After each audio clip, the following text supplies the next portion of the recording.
load the stuff up. I gotta get back in. Then I cut back on the camera. You know, it's like that. It's like that. You know what I'm saying? Yes, I'm putting the arms in the lady in the camera for the ladies. Hey, ladies. Hey, ladies. Hey, ladies. You know what I'm saying? You gotta do that for the ladies. You know what I mean?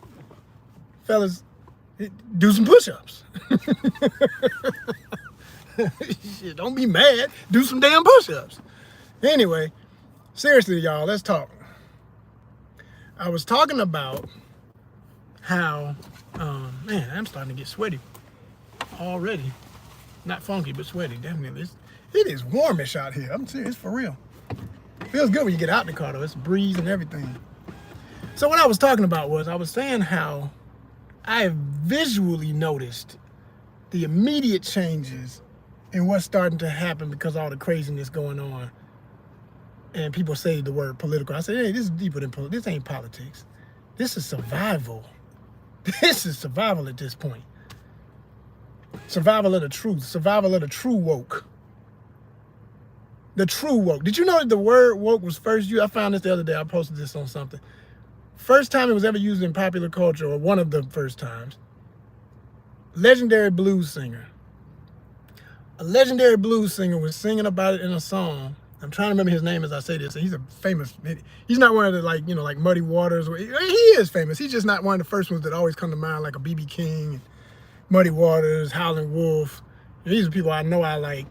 And I'm not like a serious blues head, but I got appreciation for it and I respect it because I know what it's about and what it come from. But, damn, what was his name? Anyway, it'll hit me all late because I got too much going in my head. I got to stay focused on the topic so I don't lose it. The point is, he made a point about going through segregated parts of Alabama back in the day. The whole song was about that. And he was saying, stay woke, because these crackers out here trying to kill black folk. That's what the damn phrase was, you know what I'm saying? That was the first time it was recorded, right? He was dealing with the situations. That's what it means. That's what it come from. It come from survival, baby. It come from being aware. It come from knowing the truth. Not getting the wool pulled over your eyes. And what I got upset in my last one, I didn't finish this statement. I thought about it. I said, I got to go live again. I got to tell them what I really was trying to say. I was saying, like, it ain't the first time in history, and it won't be the last, unfortunately, because of the way diabolical ones work, that they try to say that one thing. They do Bizarro World. They flip things. If you don't know what Bizarro World comes from, I always break that down real quick. DC Comics, the opposite of Superman, is a villain called Bizarro. And he's this real angular feature, like, I mean, his face is just like jagged, like blocky, like he looks like he's made out of stone. And he's an ugly, creepy looking dude. And he's a monstrous, you know, he's powerful like Superman, but he's numb in the brain, but he thinks he's everything. And everything that he says and does is all about being the opposite of what's normal or what's just or what is the proper order of the universe. Okay? And that's what we're dealing with. Bizarro world. Where a fool will tell you 2 + 2 is 1,000. You be like, what? Did he just say that? And gonna keep saying it until somebody else says, yeah, right, 1,000. I did. Whoa! Oh my gosh! They're believing it. They're saying it. It's weird, y'all. But it's not just weird. It's having an effect. It's having an effect. It's real-time situations going on. It's real-time fallout from all this ignorance and stupidity. I was saying in my first live, like I said, there's gonna be a part 2 to it. When I get time later on, I'll give y'all a great fancy thumbnail with some crazy graphics and stuff, something that'll, you know, speak to the concept of what I'm saying. But and I just got one that's perfect. Oh my gosh, that thumbnail is too. As a photo, and I'm a photographer too. I'm an artist in every sense of the word. But there's a gentleman who's outside of this this establishment. I pick up orders because I do courier work. And he's selling food. Okay? Honest hustle. Honest grind. Honest work. He's obviously got a permit because where he is, there's typically a law enforcement officer in a vehicle right there next to where he's at. So he couldn't be there if he was doing it illegally. He's doing it within some kind of worked out, something he's worked out to be able to do what he's doing. Now, I was mentioning too that other people I've seen out here, they've done everything from playing music sometimes, especially on the weekend, usually around the holidays, but I expect that's gonna start happening not just on the holidays. People be out here singing Christmas carols, stuff like that. No, it's gonna start turning into not just on Christmas time and not just the Salvation Army guy or gal over there ringing a little bell trying to get on there. No, it's about to be, you're gonna probably hear Salvation out there ringing all year long. You're gonna hear the music playing. You're gonna have not just one guy over here with his ribs and other stuff. He cooking smells so good in the air. Good gosh, I can't tell you how good that smells, y'all. It smells good. Okay. You're gonna get that. And there's a food truck that sits in this same lot. And they were here first. They were the first to do it big, and I noticed them. They've been making money out here. But I can see that eventually there'll be some other stuff. Because I saw another guy setting up the other night, and he didn't look like he had food of any kind. He looked like he was setting up to do something that's, you know, tangible, some type of jewelry or what. I don't know what he was setting up. He was just started. He laid out his little, it was on one of the medians with grass. He was laying out his, like a picnic sheet, a quilt, and had a little cage unit around it. I said, okay. I said, I see what's about to happen here. I see exactly what's about to happen out here. This gonna become the new norm. And most folk don't even understand, like, I'm gonna add to this all, right? The juxtaposition of it all. It's wealth and poverty all at once, because there's more and more homelessness in this area. Now, I'm not in the city.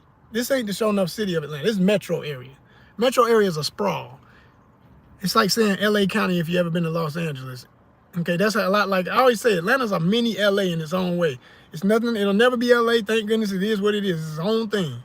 But there's a lot we got in common in LA, and that's why I can relate to LA, and I like LA enough that when I'm out there, I always have a decent time because I know how to move in LA and stay out of the nonsense and enjoy the best of it. Same way you got to be in Atlanta. And so you could be as far out as freaking, you know, like people, and it's in the news so people know what it is now. Altadena, where the fires, one of the worst places where the fires got hit. And that's technically still LA County, but it's not LA. Same thing with kind of where I'm at. I'm way out, still technically Metro Atlanta, but it's not the city of Atlanta by no means.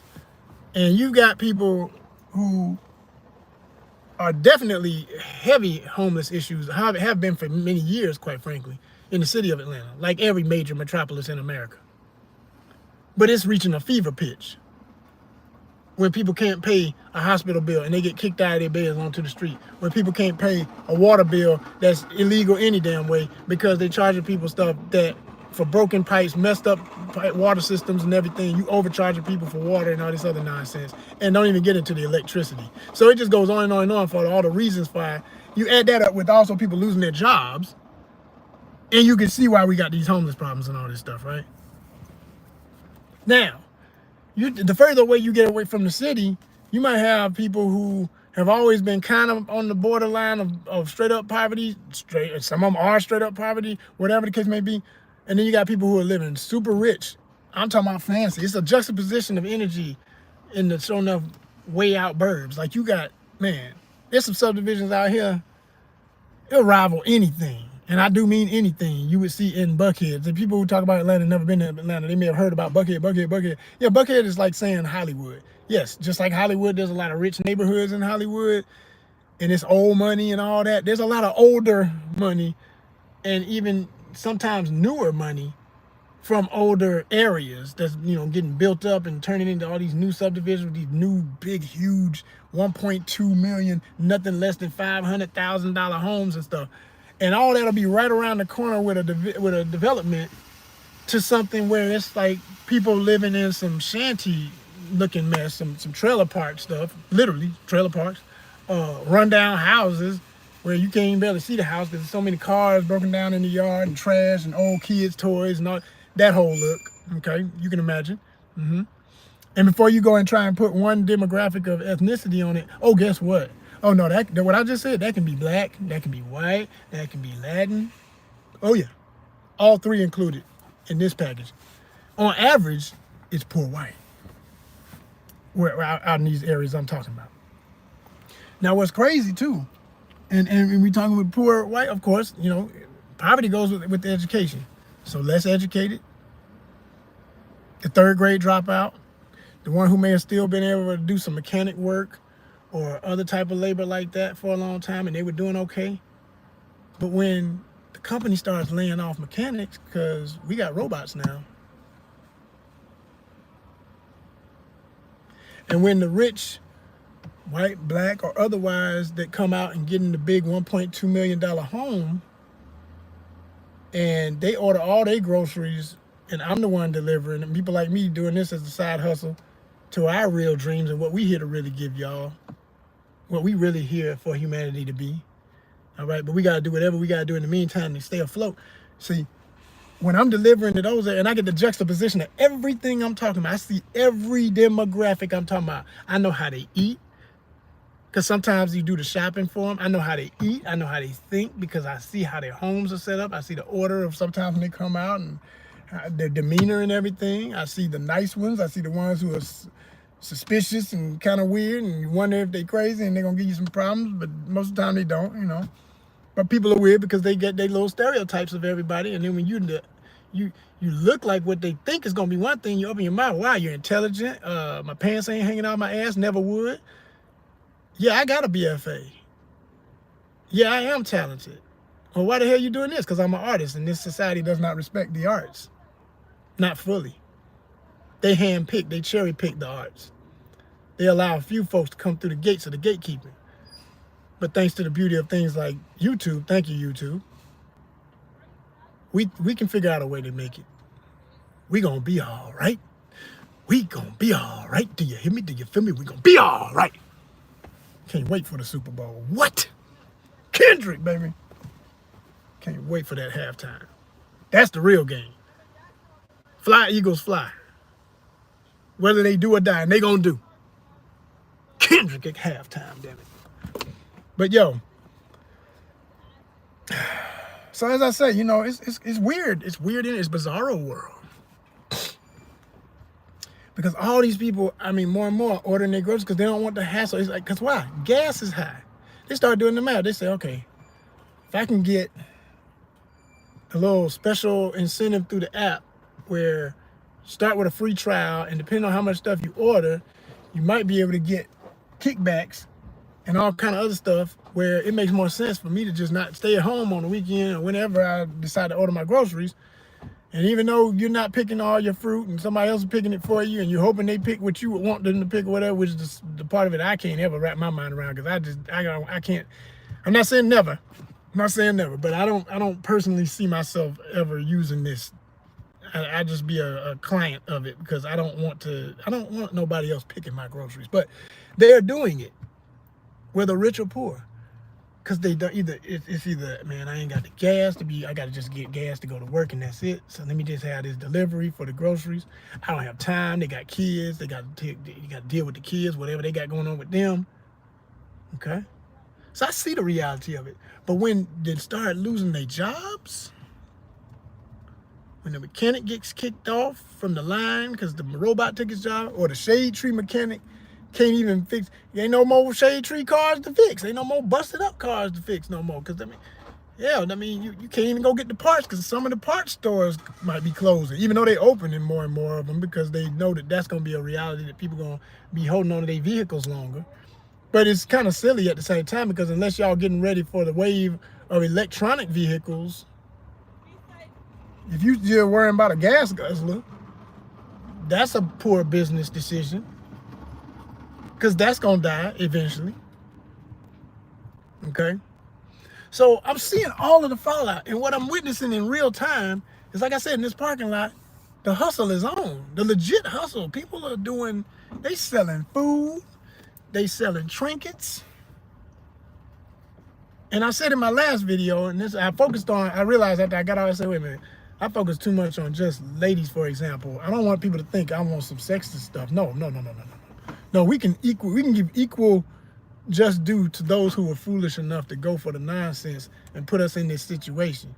It's not just what I'm getting at, and I hope you can see it for what it is. It's not just po folk. It's not just the haves and the have-nots. It's everybody, number one. Number two, it's no particular ethnicity. because that's what I was getting into with the last one. I was making my jokes. I gave her an example. I said, you got Becky, who was so rich and never thought she'd ever have to do any kind of job where she's, vending her talents, and she thinks she's good at cooking, but she's really not. But now she's out here. She's in front of the store, and she's next to the guy who really can cook, or the woman who really can cook, and she's got some damn potato salad with raisins in it,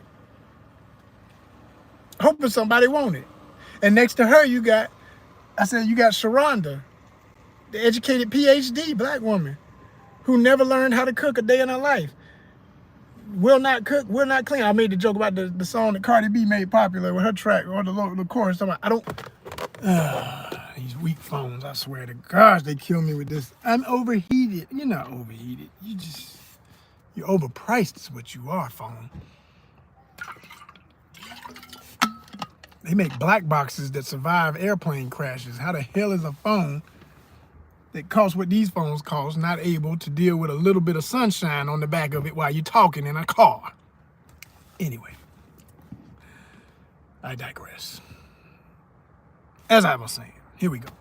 So the point I was gonna make I said, you're gonna have Becky out there selling potato salad with raisins in it. You're gonna have Sharonda out there who got her PhD, but it don't apply to nothing because all the jobs that she was hired for were DEI related jobs.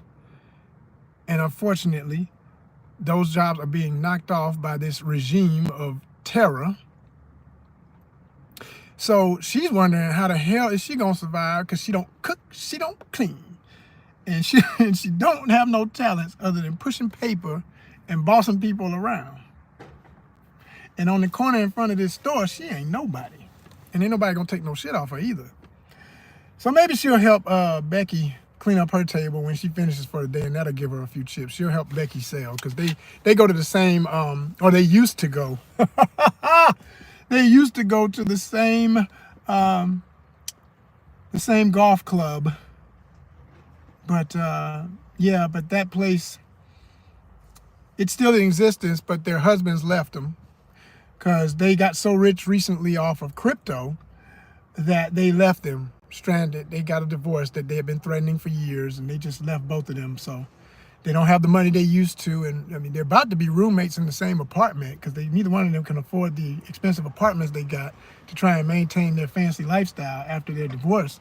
So now they just decided to open up this thing on the side of the store selling potato salad with raisins in it. And Sharonda keeps telling her, you need to do a version of it without the damn raisins because your black customers ain't gonna never buy that. We don't put raisins in potato salad. And she's like, oh, what do you know? It's like, you don't even cook. And she's like, oh, don't start with me that day, Becky. So yeah, they got all that going on. And then I said, there's, Gloria, who voted for this nonsense that's going on because she thought she would be spared. But they've shipped half of, if not all of her whole damn family back to the Latin country she's from. And she was at the rally for this asswipe, cheering for him. This is all in my last video if you want to see the whole play-by-play. I'm talking about a real situation. I'm making it a story, but the woman cheering at the rally is real. The woman who was betrayed by the imperial regime literally was crying about people she knows being deported by ICE. You voted in your own demise. And she's crying, talking about they tricked us, they used us. You're damn right they did. But everybody think they smarter than woke, true woke people who warn y'all, who say things, who put out things. Roland Martin, shout out Roland Martin, put out so much content and is still doing it. Fighting the good fight, giving y'all the real. But y'all don't like Roland. Some black folk don't like Roland. Y'all mad at Roland. Roland got too much truth for you. Y'all don't like it like that. Y'all want to lie. And like I said about the crypto thing, and let me say this real quick. I got nothing against however you can make your money in this matrix. Ain't nothing wrong with crypto itself, but there's definitely something wrong with getting so addicted to this new concept of artificial money that you really believe, just like you worship the paper thing and the coins for so damn long, that you think this is impenetrable. When all of this will go straight to hell without electricity and proper technological order and systems that cannot be hacked, which is impossible, because if it's made by a human being and it's a computer, it can be hacked. Period.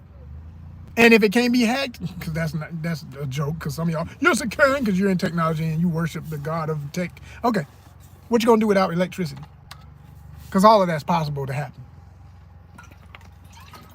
It is definitely possible for you to not have no electricity. Lights off, what you gonna do? What are your living skills? What's your survival skills? What are you gonna contribute to the community if you gotta pair up with other people and figure out a way to survive? What can you contribute? What are you worth? What are you really worth? And all y'all, you know, and I love style. We got a component of ONYXCON. We call it ONYXCON style. So I love fashion. I love fancy stuff, you know, within what I like and what I consider fancy, which ain't what all other people even consider fancy. But I'm going to tell you something. I made this joke in the last video too. I said all the women with the purses they don't even use, you might want to get them, you might want to start selling them now while you still got electricity and can put them up on Facebook and sell them in the marketplace. If you notice that, you know, your job might be next because they knocking people off at your job, or you notice there's more and more people hustling all kind of stuff on the side of the road, and at every parking lot you pull up in, you don't just go in the store no more. There's all these people outside. It done turned into what y'all would call third world country. Well, guess what? The reality of what y'all call third world was always here. And some of y'all who never had to live any part of it and don't know how to relate or have rapport with others who've been having to live a little bit of that, get ready. Because you finna learn today. You finna learn today. So as I was saying, I didn't speak enough about the fellas. Like I said, okay, so then you got those two. I'm gonna pick it up with the story of Gloria and Sharonda and Becky. Okay. I say if they get smart in the plaza, they'll open up some of the stores that have closed in that big plaza they work outside of. The anchor store will be there forever because they got so much, they're, you know, zillionaire company. But the ones that hold them down, the rest of it, you know, the local dry cleaners, the little fashion store they used to all shop at for their little tacky outfits, you know, the Lobby Hobby, you know, all them kind of places, they'll be gone because they going left and right. They'll be gone. Ask, what's the name of that place? Bed, Bath and Body. Ask them about it. They'll be gone. They were gone before the election. And then, like I say, if they get smart, they'll make a consortium for all the vendors, and they'll buy a space and turn it into an indoor market. And some people would be, oh my gosh, that's so third world. I only see that when I go to Mexico. Well, get ready. Because not only has it been here in the neighborhoods y'all don't go to, you about to see how the other side, lives. You about to see. You about to understand what it's like. It would behoove you to know what to expect and not be weirded out. I'm telling you what I can already see happening. It's happening in front of my very eyes. I'm seeing it. I'm seeing people doing stuff that I know people do when the shit hits the fan and it's desperation, and they say, okay. You know, that restaurant I always wanted to open, that clothing store, that little side business I've been piecing together for years when I had the little corporate job or whatever little 9-to-5 thing. And now that they done took us, they done clocked us out, they done left us high and dry, they got the robots doing our job. They told us we could work from home, then they fired us at home. You gonna be having to rely on that little dream gonna become a reality. You're gonna feel some of that, what it feels for an artist who we passionate about what we do to survive. This is what we here to do, but y'all don't want to pay us what it's worth. So now when you gotta get out there and figure it out, you're gonna feel some of this pain. You're gonna understand what it is. And especially these men who think, well, I'm a man and I've got crypto dollars and I've got stock assets. Okay, yeah. Well, what's your stock gonna be worth when the company goes to freaking hell? Because don't nobody want it, it bottoms, the whole market crashes. We're in a true depression. What you gonna do? What you gonna do with your crypto? Can you eat your crypto? Them two husbands that left Becky and Sharonda, guess what? You thought that your mistress in the Dominican Republic and Mexico was gonna want you when you went there to try and live off your crypto dollars and your crypto sinks, and you ain't even got enough money to get back home. So now the countries y'all supported this ass wipe about deporting people will be deporting you back home because you ain't got no money. Now you're the fugitive. Yeah, you. That's what I see happening. Your turn. It's gonna be your turn. I'm telling you what I see, y'all. I don't want to have to live with the results of this, because the problem is, it ain't just the problem with when people's wealth is that big and stuff, it affects everybody else. Your stupidity affects everybody else. Those of y'all who voted this nonsense in, y'all up here talking about, yeah, you still with him no matter what happens. Okay, so when he ain't got no more friends left to be diplomatic with, because you done turned every country against what was used to be so-called allies. I just want to say this for everybody, all my people all over the world. I say these things on purpose also to make it known. Yo, we are friends. And y'all are friends. Just like when I go to other people's countries, I respect where the hell I'm at. And I genuinely went there to experience their culture and their ways at their best. So I respect when you say, you know, that you're not your government. And if something's corrupt about it, that ain't got nothing to do with you as individuals, everyday people. I respect everyday people because I'm an everyday person where I'm at. I know what that is. So don't get nothing twisted about it. Don't let the foolishness you heard about the election or any of it tell you that that's how we are. Because there is no we. There ain't no for the culture. There's for the cultures. And even with that, there's a limit when I say for the cultures. I make it plural for those that may intersect here and there with the common sense and the values I cherish for functionality, not dysfunction. And then there's the rest of the nonsense y'all hear and see going on. And that ain't got nothing to do with ONYXCON or yours truly. So yeah, ladies and gentlemen, welcome to Bizarro World.